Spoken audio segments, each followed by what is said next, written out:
Viewers, আমরা আছি ইন্দুরকানী পিরোজপুর জেলার ইন্দুরকানী উপজেলার ভবানীপুর গ্রামে পত্তাশ ইউনিয়নে। যে আমাদের এখানে আছেন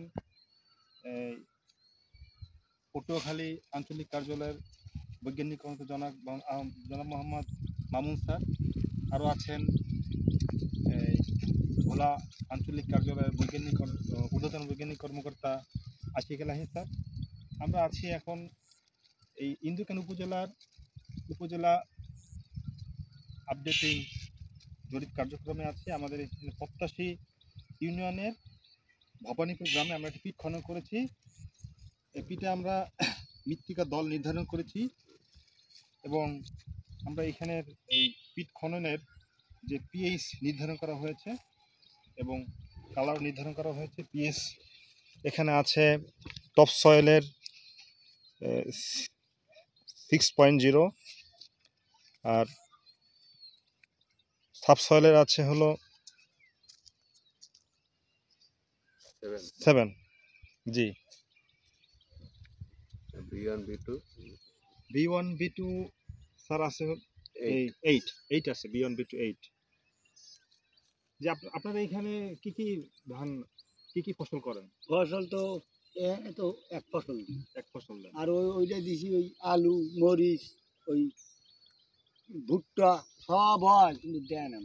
আপনি কি আপনার জমি আছে? জমি আছে 5 কাঠা আছে। আপনি কি আপনি এবার এই মাঠে কি চাষ করছেন? ওই তো ওই ধান দিছি, মোটা ধান দিছেন। এবার মানে আমন ধান দিছেন। এবার দিছি আলু দিছি, এবার দিছি মরিচ, এবার দিছি ভুট্টা।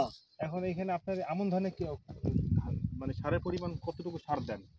সার বেশি লাগে না, জায়গা জোর বেশি। আচ্ছা, জোর বেশি জায়গায়।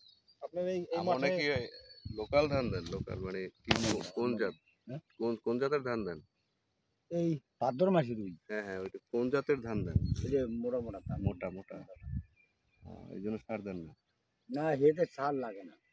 আর লাগে উঁচু লাগে। আপনার এইখানে এই গ্রামে আপনার ফসল আবাদের ক্ষেত্রে কি সমস্যা আপনি সম্মুখীন হচ্ছেন? মানে কি সমস্যা? ওই পানি যদি খাল দৌড়তে তার কোনো সমস্যা না, পানি আটকে গেছে সমস্যা সলভ। অনেক মাঠে তো আপনার আউশ করতেছে, আপনারা এখন আউশ করতে কি সমস্যা? আউশ তো করে না, ওইদিকে ধান দিলে গতবার হয় না। পানি আটকে গেছে কি জন্য? পানি আটকে গেছে, খাল আটকাই দিয়েছে সব।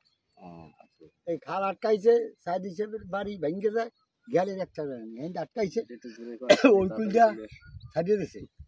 এখন সব খাল ভরিয়ে গেছে। মেশিন গাইছে 2টা, আর কাটে না গাছপালা। আপনার এখানে তো বিএডিএফ এর পাম্প দেখা যায়, এখানে পানি ওই তো উঠাইতে পারেন না? উঠতে পারে না, খালে পানি নেই, খাল কাটলি। আচ্ছা, আমরা এখানে সরেজমিনে কোন সয়েল সিরিজ পেলাম? মৃত্তিকা দল, তারপর জালুকাঠি পেলাম স্যার। স্তর পাইছি 4টা নাকি? জি স্যার।